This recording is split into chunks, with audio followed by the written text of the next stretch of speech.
day, Sujan, is just-in-time delivery. So, hi, everybody. It's Ken Rimple from Chariot Solutions. I'm here with Sujan Kapadia. Hey, folks. And we're here for the Tech Chat Tuesday for the week. And I'm starting on time, which means 12:01 p.m. Eastern time. Let me just share my screen here and then turn off notifications because I know I'll get them. And so we have a couple of cool things to talk about this week. Specifically, we're going to get into this a little bit later. We're going to talk about the Apple event and what it means. But we'll start off with some developer news that's not related to that first. But before we even do that, want to let everyone know that next week is our big Emerging Technologies for the Enterprise Conference. It's May 4th to 6th, 2021. There are still tickets available because it's online. Pile in. You'll certainly be able to get a lot out of the conference. Sujan and I are going to be doing a 1-hour kind of pregame show from 10 to 11 a.m. Eastern on Tuesday, Wednesday, and Thursday. Kind of talking about some of the things that are coming up, things on the second 2 days that we liked, that we enjoyed. We might get a speaker or two to join us, and we can certainly, we're going to be using Slack for the event, so we're going to be looking at some of the messages there and highlighting things that people want to bring up. So it should be fun and should be interesting, hopefully, and we'll kind of get you excited about some of the talks that are coming up if you're taking the show and going to ETE. And that will all be, if you like and subscribe this video, that will all be notified to you on YouTube. So you'll get a notice that the live stream is starting so you can watch that as well. You can also always go to our YouTube channel, which is youtube.com/Chariot Solutions. After ETE, a couple weeks later, even if you're not an ETE person, I'm not sure what the date will be if you're not ETE, but for ETE people who attend, you can see all the videos right away once we have them up online. But youtube.com/Chariot Solutions, and you'll notice that there's a whole lot of stuff in here, including all of our Tech Chat Tuesdays. They're archived. We're already up to 38 of these. Wow. And then we've got hundreds of other videos online, including all of my older podcasts, the TechCast and Business of Tech and all these other ones that we do, all of the ETE shows that we have. So if you go to playlists, every ETE that we've done, that we have videos for, we have that. We have a super playlist of all the videos we have collected. We have a playlist of all the women for the Women's Month. We have all of our women speakers, female speakers. We have a whole bunch of other shows as well. So I encourage you to take a look at that. But if you haven't registered for Philly ETE yet, I'm imploring you, it's cheap, $89. There's a buy 3, get 1 free. We have a fantastic show for you coming up. We have Alan Kay, pioneer computing scientist. He built the first graphical user interface, was at the beginning of object-oriented programming, amazing Turing Award winner, and he's going to be our first keynote.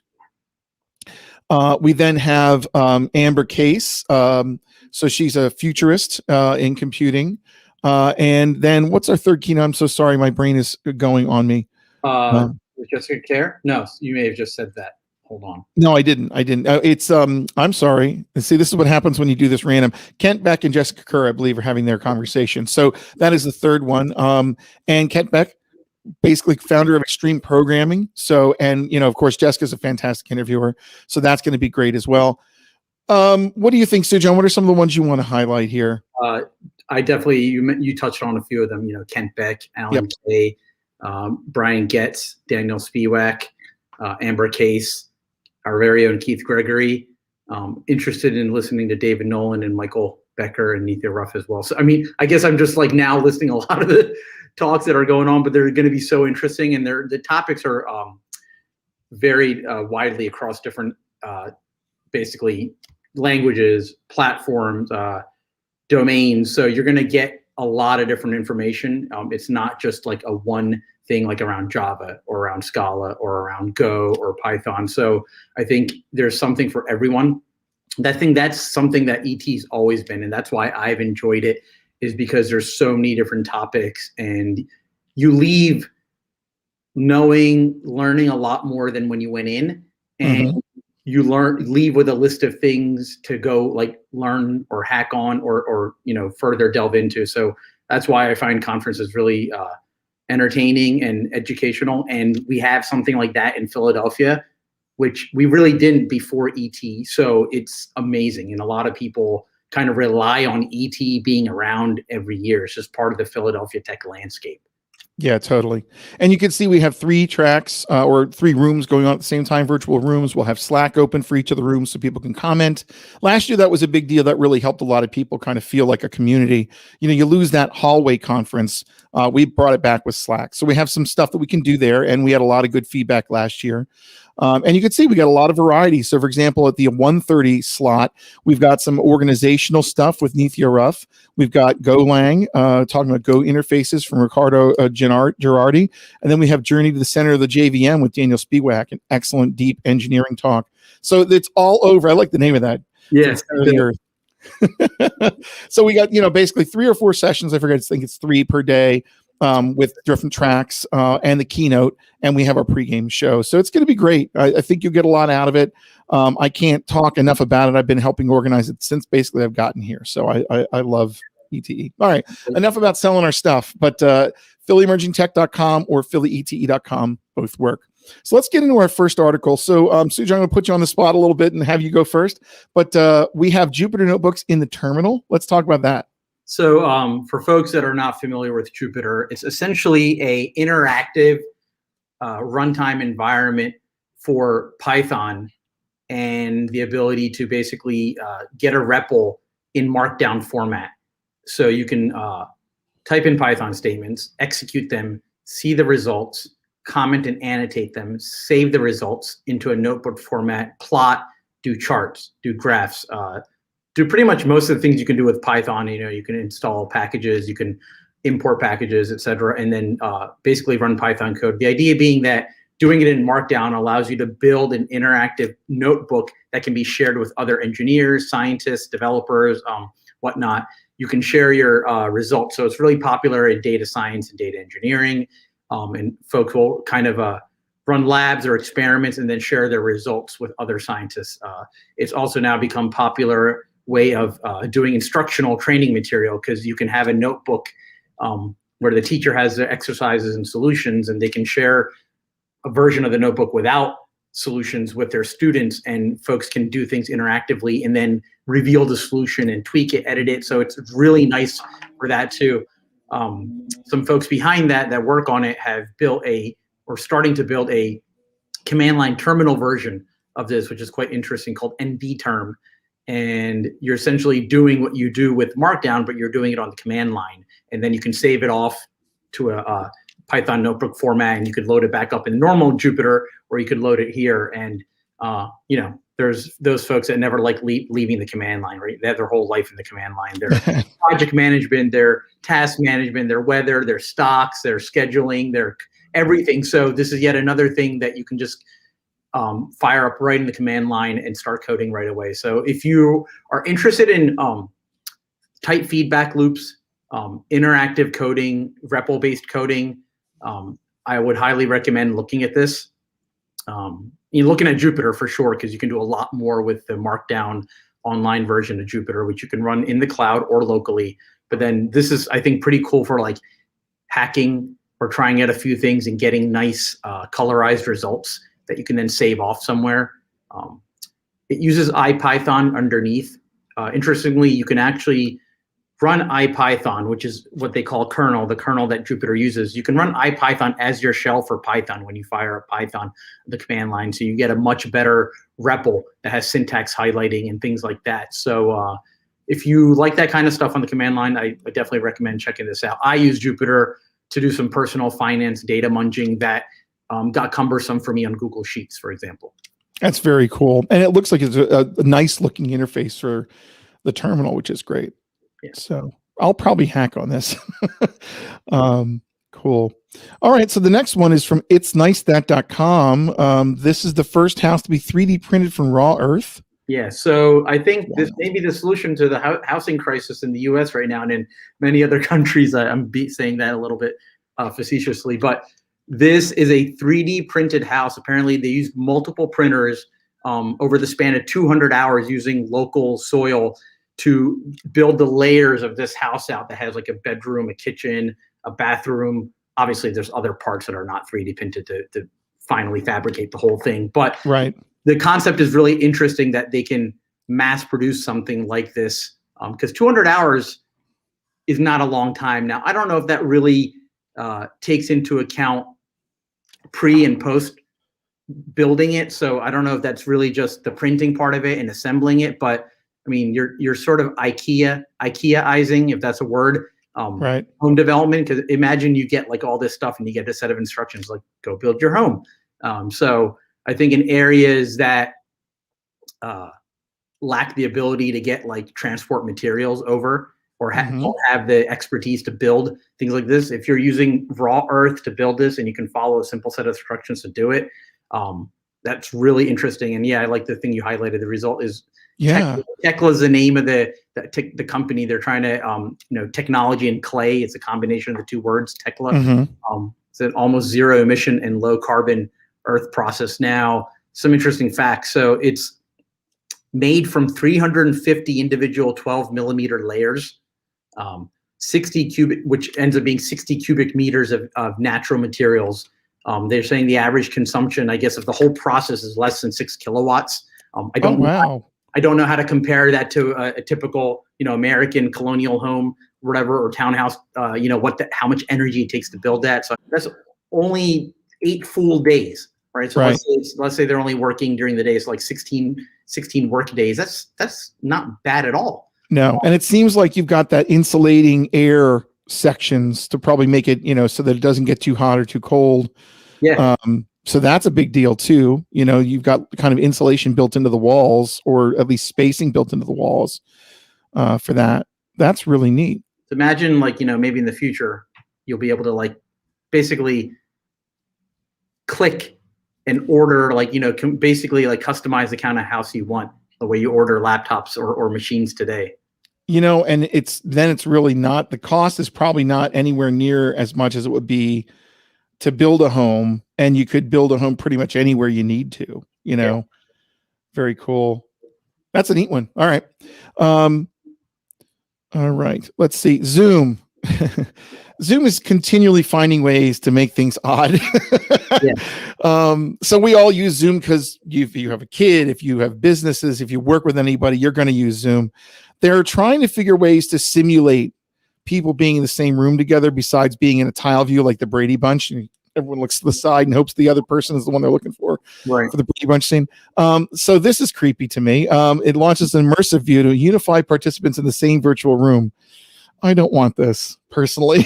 It's cool, I guess. The idea and the fact that it's a little more natural than having to look through a grid or a sequence of people and watching them, or as people talk, it switches and having to keep track of what. So I like the idea of seeing everything at once, but boy, this is not a world I want to live in. It's scary, and it just makes me want to find a log cabin in the mountains and go away. Get in your bunker now. I think that it makes me think that I need a mallet so I can play whack-a-mole, because you really want to go pa-ding, pa-ding, pa-ding, pa-ding to everybody. Yeah.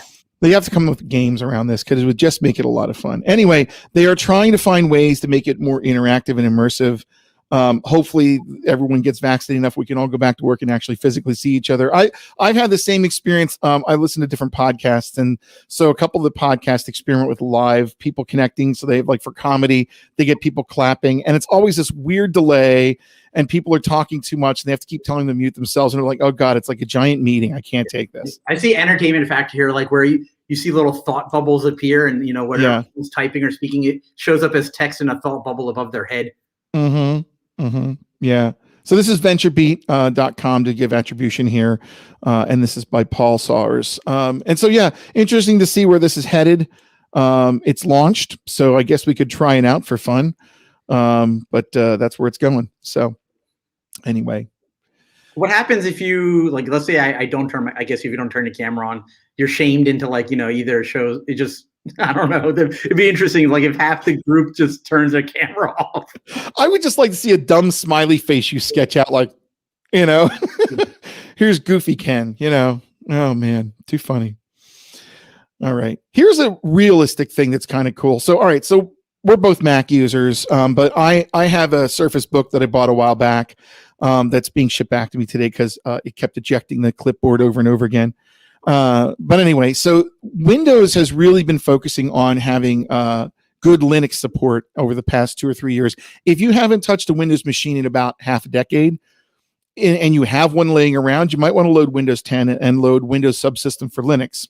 It's something you can add for free to any Windows environment as long as you have Windows 10 in a certain version, which is basically any of the current versions. And what you get is you have the ability to install a whole bunch of different distros. And in fact, the Microsoft kernel extensions are part of that installation. So when you install, you're getting a Windows native kernel, which lets it interact directly with Linux. So it's really tight integration with the operating system. Mm-hmm. In some cases, you can do like GPU programming on certain Linux distributions using like OpenCL and CUDA and all those things directly against it for like data science and things like that, which is pretty cool. But one of the problems with it is that you have to really hack around to get Linux GUI applications going.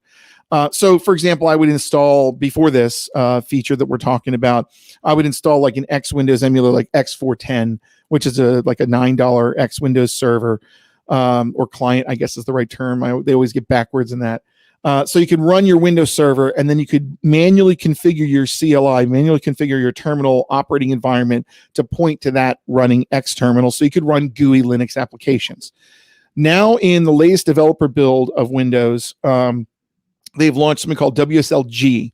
And so WSLG lets you natively, without any extra configuration, I didn't want to have that happen, without any kind of configuration, you automatically have the ability to, let me see if I can get this larger here. Of course, it's never going to be big enough. There we go. To run any Linux GUI application. So you can apt install your favorite GUI tool, and it automatically will just launch. The X Windows environment is automatically configured for you, and Windows is hosting it in a very lightweight Docker image, and it's all set up for you. So if you have some sort of like visualization tools or Linux games, who runs a Linux game? Unless you're on native Linux and running Steam. Yeah, I thought hell would have froze over by the time something like this would have happened, and I just can't believe where the two are going. And how many years do you think there'll be a time where Windows becomes more and more like Linux, and eventually it's Linux and Windows will run embedded in Linux? That would be hilarious. Now look at this. So this is running Test Cafe, right? Automating Microsoft Edge with a tool from Linux, right? So it's running the Edge browser to test different user front ends, but you're using Linux tools for it. And anybody who hasn't done any of this before, if you have Visual Studio Visual Studio Code, you can install the WSL plugin for Visual Studio Code, and in your Linux instance, you can clone your Git repo. And you can open up the Git Linux repo image in Visual Studio Code natively. And you're working in you have a Linux shell, you have Linux tools, and you just have a Windows environment. So that's been around for a year or two, and that's been great. But now you've got this like ability to do all sorts of cool stuff. They've even included an audio server. So I'm not playing the sound from this, but here's this guy, man after my own heart, he's playing his guitar. He's running Linux Audacity to record audio wave files natively in Linux. Wow. And there's like visualization tools. So here's an example of I think it's 120 frames per second animation, to like visualize and analyze, terrain. All this stuff is Linux tooling. Yeah. Right. It's going to be great for developers. Huge. Yeah. It's fantastic. And developers who do a lot of Windows development, who know Linux, love WSL.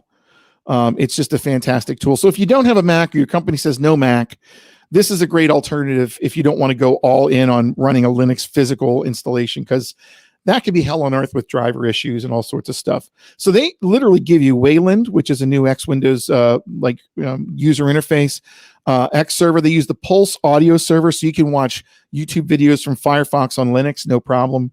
And I did this before manually. You can do it, but it takes a long time. And then when you're done with it, if you install a new distro, you have to start all over again. This is just going to be straightforward with it. And they're using this thing called CBL Mariner, which is their lightweight distribution that they use for their cloud infrastructure and for Edge products. So that's what they're using to install the GUI app framework inside of WSL, and they make it completely invisible to you. You don't have to think about it. Really, really cool stuff. Like I said, if you're a Windows person, because you have to be at work and you can get them to let you use WSL, do it. You'll appreciate it, because also things like line endings and Git, stuff like that just melts away because you're using Linux in the heart of it. Winix or Windows? Remember, there was a Windows years ago. It was Linux Windows. You're right. Right? So we can't use Windows. We use Winix. I like Winix better. Okay. All right. Let's talk about something else interesting. So I got all my devices patched to try this out. Apple just had 14.5 released on iOS, iPadOS, and watchOS. Had 7.4 of that. For whatever reason, they're still in different version numbers. And the coolest thing they just did was, if you're wearing a mask out in public and you have an iPhone and you liked doing the screen unlock, you couldn't use it because your face is covered up. If you have an Apple Watch and you're unlocked in your Apple Watch, with this thing, you just have to turn on a certain option, and automatically it will look and try to unlock your face, and then immediately notice your mask is on and make sure your watch is unlocked and unlock your phone. So as long as you have your phone on you and your phone's unlocked and you go like this, it unlocks it. And I just tried it out and it works. I'm like, it's a year late, man. It would have been great. $100 on another device so you can unlock your phone. I happen to be the doofus that has these devices already, so I could upgrade them all. But if you're on an Android device and you don't have an Apple Watch, you're out of luck. But yeah. One interesting thing in this article they talk about is Apple app tracking transparency, which is basically more confirmations when an app tries to do something, to make sure that that the person that is using the phone is going to allow them to do it, like displaying targeted advertisements in your app based on user data collected from apps and websites owned by other companies, sharing device location data, etc. So it sounds like it's interesting because on the Mac OS, right, they've been getting more and more granular about making sure that when a program is doing something to the file system or the network or whatever, that the first time you can say, hey, either allow this going forward or don't allow it, and down to each folder or file.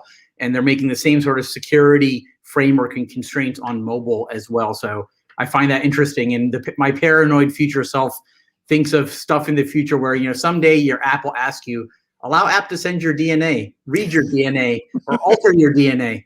And tinfoil hats won't help. Put your phone to your ear and take a blood sample. Hey, it does say here that the feature is now live, and all apps submitted and released in the App Store will need to follow the new rule. Yeah. So if you're an iOS developer and you didn't hear about this, jump on and check it out. This is just a blog entry from iDownload blog. I just grabbed a random one here, but I'm sure you can find a whole bunch of different places where this is all listed, and certainly from the SDK itself. So be aware that there's stuff you have to support going forward to support newer versions of the apps in the App Store to submit them, for example. There's other things. So, for example, 5G in a dual SIM mode, iPhone 12. Even with a digital SIM, you can now have the ability to do a 5G access. You've got the mask wearing unlock, new wireless game controllers for iOS, but I guess they're adding some additional ones like dual sense controller for PlayStation 5 and Xbox Series X controllers. If you have one laying around, you can game with that. So cool stuff there from a developer perspective. It's maybe okay, but what have you. And the other thing that's really wild, if you haven't checked this out yet, there's a bunch of new voices for Siri. And so if you want to have a less mechanical voice, they have a lot of them. And they've got like, half a gig worth of audio files to download when you download them. So they're going to sound a lot more realistic than the default Siri. And I've already tried some of those on. It's pretty good. So anyway, the big things out of this, like you said, are the privacy options being more granular and letting you know a lot more. And the face unlock is very cool, but you should be paying attention to this if you're an iOS developer, of course. So that just happened today. They just released all these things today or maybe yesterday. And 9 to 5 Mac has a really good overview of what happened last week. Last week at this time, they were doing the Spring Loaded event. And so the Spring Loaded event was where they announced some pretty major stuff. So first of all, the biggest thing is, and I probably have to scroll to find this thing. No, I won't even bother scrolling. I'll just talk about it. Is that they've released, they're using the M1 chip going forward for the iPad. Now, the iPad has been using the A series chips, whatever through A15, A16, whatever it is. And so now we're looking at a convergence of ARM chips between the, Mac's ARM chip of the M1 chip, which is super fast, And now the Apple handheld devices are looking and moving into the M1. In addition, there's also the iMac is now an M1 iMac instead. And they showed in the release, they showed a video of like the motherboard sizes for an existing iMac, and they had to have large heat sinks and things like that because of the Intel architecture. And they said, here's the new iMac, and it has this little tiny panel for the M1 system on a chip and a few things and 2 little fans. So they have more room to put in like subwoofers and things like that, and even was a lot thinner. So you can see now this is all converging, and they're really taking advantage of the M1 architecture, even for iPads. What do you think about that? I think that it means, one, hopefully more and more apps between all these platforms, Mac, iPhone, or iOS, and iPad will be like a seamless experience because you'll be able to kind of switch between any one of them and just continue working. So I think that's interesting. Yep. The amount of power, I can imagine, is going to be ridiculous for an iPad to have an M1 and the things it's going to be able to do. So are they going to take advantage of that? What are they going to turn off, right? AR and AI, ML, and video gaming. So like there's probably a ton of potential use cases in any one of those domains. I wonder what the iPad is the new one costs. I mean, it's probably very expensive.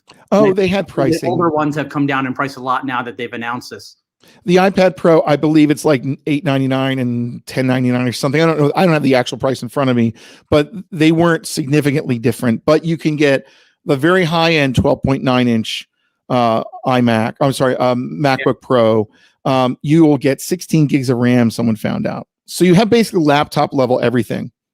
It's just you're running iOS, which I can't wait till iOS dies a horrible death and we go on to actually having everything on OS 10 or one of them. One of them needs to die, but I need a terminal and I need an escape key on a keyboard, which we've gotten that far. So if I were looking at something and I didn't care about whether, like, I didn't have to have a tablet, I would probably spend that money on an M1 MacBook Air. Yeah.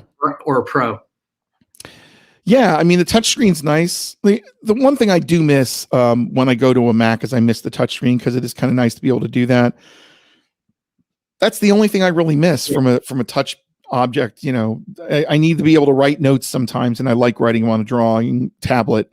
But that's the only major feature I could not necessarily live without. You know, my daughter gets frustrated with anything that is not a touchscreen. She expects everything to be a touchscreen. She touches my laptop all the time and I have to explain, like, it's not a touchscreen over and over. It's just instinctive. Like, that's the UI interaction she's used to with any piece of glass. So it's just hilarious watching her touch things that are not touchscreens and then get frustrated that they're not. My own wife, we said, like I said, I had a problem with my Surface Book. For people who don't have a Surface Book, you can eject the clipboard part, which is the whole computer, from the keyboard base, and you can use it like a tablet. And it's a decent tablet for that, but battery life is horrific. But eventually, after owning this for like 3 or 4 years, it started disconnecting on me, right? So constantly, it would just eject. So I sent it in, and of course, I was out of warranty, so that was $600, which is a lot. But they give you a complete replacement. So anyway, the point of this is I didn't have that for my wife to use, and she was using another device, and she's touching the screen, and I'm like, it's not a touch screen. So when I got her a machine to replace hers, I got the cheap Surface Laptop Go, and it's a little tiny thing. It's perfect for writers. She's a writer, and she opens it up, and it's got a touch screen. I just wish Apple would put a touch screen in these things. It's not a lot, but they're just not going to do that because they own the tablet, you know? I can't see them doing that right now. It'd be great to see these converge completely at some point where, you know, they could just be an aspect of OS 10 is that it could be a tablet platform, you know, or go iOS, but I really need keyboard and curses support and stuff like that. So that's just me jumping up and down as a developer, and I'm not the test case for an iPad. We have an iPad at home that, you know, my daughter and wife use every once in a while, mainly my daughter. I used it for a while, and I pretty much always go for my laptop. It's just part of it is just it's all customized and to me, and no one else uses it, so I don't have to worry about cruft and crap showing up on there. But you can do a lot. You just get more real estate, have more things open, switch back and forth easier. I don't know. I'm not a big fan of the tablet experience, to be totally honest. Yeah, it's very single threaded. Even if you can put things next to each other, it's very artificial, and tapping between them, you're still moving focus and switching, and you might not be on the right one at the right time. It doesn't feel fluid for someone who has to get a lot of work done But it's great for entertainment and consumption. I still think that holds. So that's why I wouldn't look at a Pro and say, yep, I need the Pro with the stylus and the keyboard, because if you ever try to make that your daily runner, unless you're a reporter in the field, and that's your job, is just to write stuff down and take pictures. So do you use the iPad at all for like music or laying tracks or doing anything? I tried.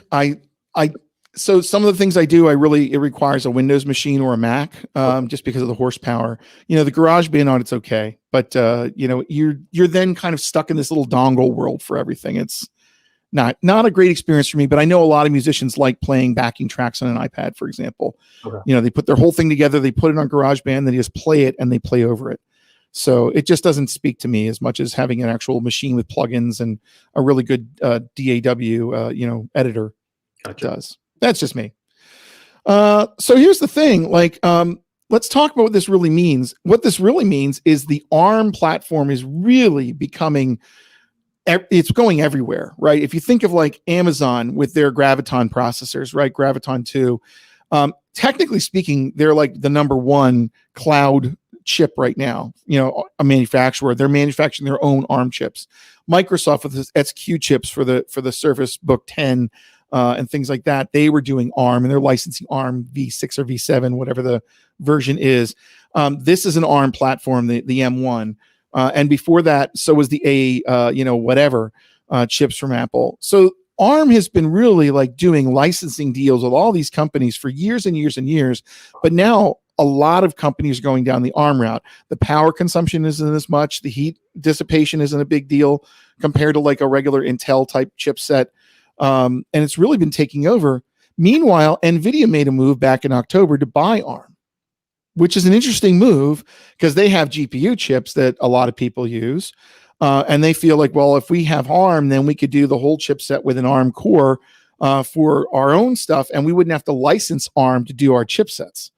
And so it's an interesting move. There's a bunch of pro and con arguments on either side of the spectrum. It has not been approved yet that I know of, because I looked and I didn't see an actual approval. The big issue is it's a British-owned company right now, and Nvidia is a U.S. company in Silicon Valley. And so Britain is really looking at it and saying, do we really want this to happen? Do we want to approve this takeover of ARM? So there's various opinions on this. If you look, I'll post the Forbes article on it. This is by Beth Kindig talking about why it should be approved. They're taking a look and seeing, that there's a lot of companies doing ARM. So get some perspective from them from a business perspective there, which we won't go through now. You then have an analysis from The Next Platform talking about why Nvidia needs to buy the ARM architecture. One of the things that they mentioned in here is that Nvidia has said that they will keep the licensing deals the way they are. I really hope that's the case because it's been very open. And in fact, they might want to accelerate it a little bit. So just so you know, ARM v9 is the most current architecture that they have.